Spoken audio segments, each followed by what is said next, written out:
нәзік жандылар жігіттерді әртүрлі топқа бөледі ғой. Мысалы, крутой, карьерист, симпот. Сол сияқты қазіргі уақытта қыздар арасында женатый жігіт деген махаббат термині пайда болған. Кез келген қыз-келіншектермен әңгімелесіп отырсаң, барлығының басында бір оқиға, бір сарынды әңгіме. Отбасылы еркекпен жүріп жүрмін. Әйелі бар еркекке ғашықпын. Әйелі бар еркек соңымнан жүгіріп жүр. Әйелін сүймесе де балаларын қимай жүр. Әйелі бар екенін кеш білдім. Немесе көңілдесімнен аяғым ауыр. Осы отбасылы еркектерге қатысты оқиға менің де басымнан өткен еді. Мен университет қабырғасында 2-ші курс оқып жүргенде ағам тұратын жатақханаға барған едім. Ағам отбасылы, баласын жатақхана дәлізінде ойнатып жүріп, өтіп бара жатқан бейтаныс жігіттің өзіме сүзіле қарағанын байқадым. Әсіресе қыз балалар өзіне қараған ер адам жанарынан тайсалып біртүрлі болып кететінің рас. Екі бетім аппақ, көзім тостағандай өңдедім. Жігітке еш мән бермедім. Сіңілімді ертіп бөлмемізге кіріп кеттік. Жатақхана ұзын дәлізді, ас үйі сол дәлізде жеке орналасқан еді. Суды да сол жерден алатынбыз. Су алып тұр едім, бағанағы дәлізде көрген жігіт қасыма келіп су сұрады. Ойымда түк жоқ, суды ұсына бердім. Алғысын айтып кетіп қалды. Біраз уақыт өткен соң бөлмемнің есігін сол жатақханада тұратын жасы менен кіші Дархан есімді жігіт қағып тұр. Үйде ағам мен жеңгем жоқ еді. Сенімен бір жігіт танысқысы келеді, деді. Мен не дерімді білмей, ағам келіп қалар деп, бар дей бердім. Біраз уақыттан соң жеңгем келді жұмыстан. Ағам тұратын жатақханада ауылдас дос қызы тұратын.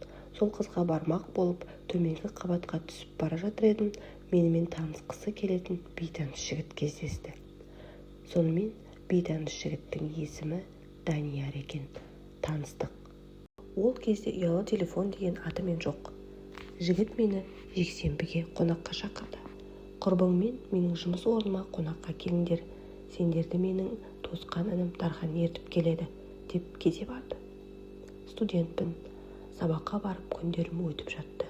Мен өзім оқитын университеттің жатақханасында тұратынмын. Сонымен жексенбі күні түстен кейін ағамның жатақханасында тұратын құрбым Аида мен Дархан келіп тұр. Жиналып қонаққа бардық. Бейтаныс жігіт шағын базардың директоры екен. Кабинетіне дастархан жайып қойыпты. Шампанды да ұмытпаған. Сонымен жақсы отырыс болды. Данияр мен туралы сұрай берді. Мен сол кезде қазір ойласам, ол үшін кішкентай оқушы қыздай екенмін. Ол сұрақ қояды, мен еш бүкпесіз жауап берем. Мен жігіттің жасын сұрадым. Жасыңыз нешеде? Мен басында ұялғаным ба, жоқ әлде жаңа таныс болғандықтан ба, сіз деп сызылып жүрдім. Сен қалай ойлайсың? Білмеймін, 1976 жылғысыз ба? Жоқ, 74, жоқ, 72. Ал жарайды, солай ақ болсын, деп күлді. Бізді жатақханаға Данияр машинасымен әкеліп тастады. Сол уақыттағы машинасының нөмірі әлі есімде. Солай күндер өте берді. Біраз уақыттан соң біздің ара қатынасымыз махаббатқа ұласты. Күнде кешке келеді жатақхана алдына. Кездесу, кейде мен өзім шағын базарға барып, жоқ болса кабинетінде күтіп отыра берем. Осылай көктем келді. Біздің ара қатынасымыз төсекте де жалғасқан. Ең алғашқы жігітім де сол еді. Мен сол кезде өте бақытты едім. Ойладым, мен не деген бақытты едім. Өскен отбасым бір ауылдың беткеұстар жанұясы. Оқуды да жақсы оқыдым. Грантқа да өз күшіммен түстім. Енді міне өзім сүйетін келісті жігіт таптым деп жүргенде жадымда енді Даниярмен қосылып бақытты жанұя болсақ деген ойдан басқа еш нәрсе болмапты. Бір күні тобымда бірге оқитын Дина есімді құрбыммен көшеде келе жатсақ, алдымыздан құрбымның таныс балалары кездесті. Мені де таныстырды. Олар сөйлесіп тұрып қалды. Мен жатақханаға кетіп қалдым. Келесі күні Дина екеуміз қаланың шетінде тұратын менің туысқан ағамның үйіне бардық. Олар қонаққа кетіп үйді бізге қалдырды. Дина екеуміз ұйықтамай әңгіме соғып жатырмыз. Бір кезде Дина маған былай деді. Зарина, мен саған бірдеңе айтайын ба? Айт. Жоқ, айтпай-ақ қояйыншы. Өзің бастадың, енді айт. Не туралы? Сенің Даниярың туралы. Жүрегім дүрсілдеп, бойымды қорқыныш билеп, не бір ойлар кетті ойымда. Бірақ басқа қызы немесе әйелі болуы мүмкін деген ой мүлдем ойыма келмепті. Өйткені осы уақытқа дейін ондай сезікті еш қылық көрсеткен жоқ еді және үнемі менің қасымда. Дина жұлып алғандай. Даниярдың әйелі бар екен, үйленген екен. Өткенде көшеде кездескен танысы мені ұнатыпты да мен туралы сұрағанда Дина оның жігіті бар, осындай шағын базардың директоры депті. Сол кезде танысы Даниярдың отбасылы екенін айтыпты. Сонымен қойшы, көрер таңды ұйқысыз жатырдым. Ұйқым келмейді. Таң қашан атады екен деп шыдамсызданып жатырмын. Қазіргідей телефон жоқ. Жүрегім атша тулап бей-берекетім кетті. Не ойларымды білмеймін. Ол көп өзі туралы айтпайтын. Мен де көңілім толғандықтан, үнемі қасымда болғандықтан еш артық сұрақ қоймаған едім. Таң атты. Сағат 9 болғанын күтіп жүрмін. Ол жұмысына сағат 9-та шамасында келеді. Құрбымды ерте тұрғызып алып, киініп алып, автобусқа отырып, шағын базарға тарттым. Базарға барсам, ол әлі келмепті. Сонымен сағат 10 болды. Ол жоқ. Мен базар маңында айналшықтап жүрмін. Бір кезде базар ауласына кірген қызыл машинасының қарасы көрінді. Алып ұшып кабинетіне бардым. Ол мені мәз болып қарсы алды. Менің өңіме қарап, бір жерің ауырып тұр ма? дейді. Мен оны көріп не айтарымды білмей, қалай сұрарымды білмей қаттым да қалдым. Әлі есімде, былай дедім. Данияр, сенің бір нәрсең бар екен ғой, шын ба? деп жылап жібердім. Ол бірден ұқты да басын изей берді. Әйелің бар екенін маған неге айтпағансың? дедім де сыртқа атып шықтым. Көшеде жол бойымен жүріп келем. Көз жасым көл болды. Өзімді тоқтата алмаймын. Артымнан Данияр машинасымен келіп тоқтап, машинаға отыруымды, сөйлесу керек екенін айтты. Машинасына отырып, өзен жағасына барып біраз сөйлестік. Мен ештеме айтпай жылай бердім. Өзімді бір ауыр қылмыс жасағандай сезіндім. Өзімді біреудің жанұясын бұздым деп кінәлап, бір жағынан ендігі өмірім не болады, Даниярсыз қалай өмір сүрем деген уайым жеп барады. Данияр менен 13 жас үлкен жігіт екен. Түріне қарасам өте жас еді, спортпен айналысатын, өте сауатты болатын. Мен онымен әңгімелескенде тек тыңдай бергенді ұнататынмын. Тарихты өте керемет білетін еді. Негізгі мамандығы балалар дәрігер екен. Ол бірақ бизнесті қалаған. Жас кезінде біреуді ұрып сотты болған екен. Менімен танысқан кезде бостандыққа шыққанда көп болмаған. Әкесі ертеректе қайтыс болған. Көп балалы отбасынан. Данияр ортаншысы. Аға-апалары бар, бәрі бизнеспен айналысатын. Жас кезінде үйленген екен, бір баласы бар. Мен үшін өмір аяқталып қалғандай. Қатты бауыр басқаным соншалықты өлгім келді. Өмірде менен бақытсыз адам жоқтай көрінді. Сабағым жайына қалды. Ештемеге зауқым жоқ. Бір жағынан Даниярды қимаймын, бір жағынан оның әйелі мен баласын ойлаймын. Әйелі мен баласының көз жасына қалғым да келмейді. Біреудің бақыты біреуге бақыт бола ма? Менің тәрбиемде біреудің жанұясын бұзу, ажырастыру деген жатқылық. Өз баласын жетіп еткен еркек кейін қандай әке, қандай күйеу болады деген түсінік бар еді. Әкем айтатын, қазақ байыса қатын алады. Сол сияқты ажырасып жатқан еркектерді ұната қоймайтын едім. Біраз уақыттан соң ол келуін, мені іздеуін тоқтатпады. Тіпті кездесуден қашып жүргенде оқу ғимаратының алдында күтіп тұратын. Мен жақсы көрсем де миымда ол жанұялы деген ой тұрды. Тіпті бір рет мені жатақхана алдынан көтеріп, машинасына салып алып кетті. Ол да мені сүйетін, бірақ біз қосылатын болашақ жоқ еді. Екеуміз де соқыр сезімге мас болып. Жазғы каникул болды. Мен ауылға кеттім 3 айға. Ауылда жүрсем де 1 минутқа ойымнан шығарған емеспін. Бір күні кешкілік мезгілде үйге қалада жұмыс істейтін құрбым Аида келіп жүр. Жүр біздікіне, Данияр сені іздеп келді, деді. Бардым, Данияр келіп тұр. Сонау облыс орталығынан 500 шақырым ауылға келіпті Аиданы алып. Сені сағындым, дейді. Маған әкелген базарлығы бар.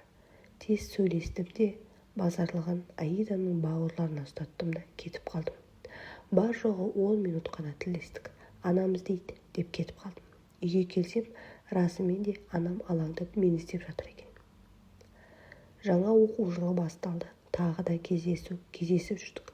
Бірақ менің ойымнан күні-түні оның әйелі бар деген ұғым кетер емес.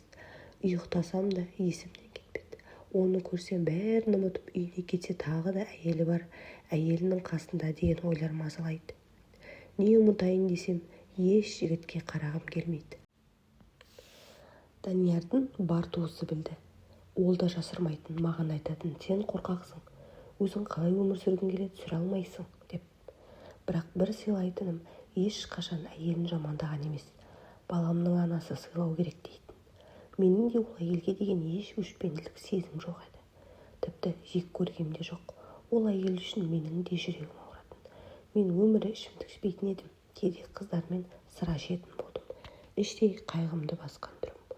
Ол кезде пейджер деген шыққан еді. Пейджеріне хабарлама тастаймын. Ол түн болсын мені қыздармен қыдырып жүрген кезімде алып кететін. Сабағымда төмендеп кеткен. Ол үнемі айтатын: мен тірі тұрғанда оқуыңды бітіресің деп. Кейбір емтихандарды өзі сатып алып беріп жүрді. Сабақта жақсы оқитын менің бұл қылығым барлық топтастарымды таңқалдырды. Оның әрбір сөзі, әрбір ісі мен үшін үлгі болды. Үлкен жігіт болған соң ба мені баласындай еркелетті.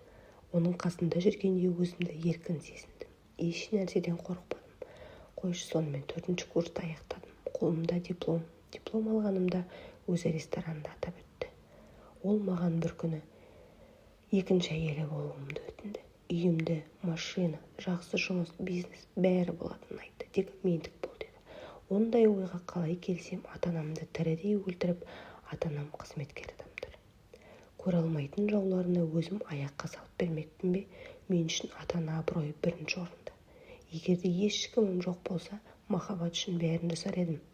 Менің жағдайымды ойланбастан жоқ деймін әрине. Мен жұмысқа бір алыс ауылға кеттім.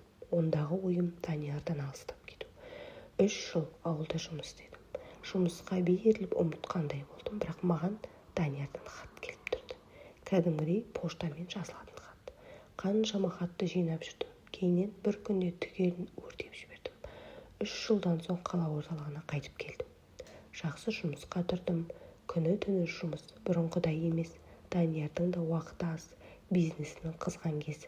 Менің де өз карьерам бірақ келіп тұрды. Бір күні әйелі босанғанын естідім. Содан бастап бірден үмітім түсті. Біраз суыдым. Өзімше өмір сүре бастадым. Маңайыма қарай бастадым. Бұрын мән бермеген екенмін. Қаншама жігіттер бар, қаншама жігіттер маған көз салады, сөз айтады. Бірақ шынымды айтсам, бәрін Даниярмен салыстырамын. Маған енді бәрібір болып кетті. Бұрынғыдай Данияр деп өліп тұрмаймын. Ар жағым жақсы көріп тұрсам да өзімді тауға тұрсам. Ол менің үйімді білетін. Кез келген уақытта келе салатын есік алдына. Бір күні достармен кафеде жүрсем, кездесіп қалдық. Аздап қызу. Мені далаға алып шығып, білегімнен қатты қысып, бар, үйіңе қайт деді. Кетпейін десем, төбелес ашама деп қорықтым. Кейіннен біреумен таныссам, бір жерде отырсам, қорқып отырам. Ол мені көрсе, қасымда отырған адамға қарамай, мені өз затындай көретін еді. Ақыры мен Астанаға кетіп тындым.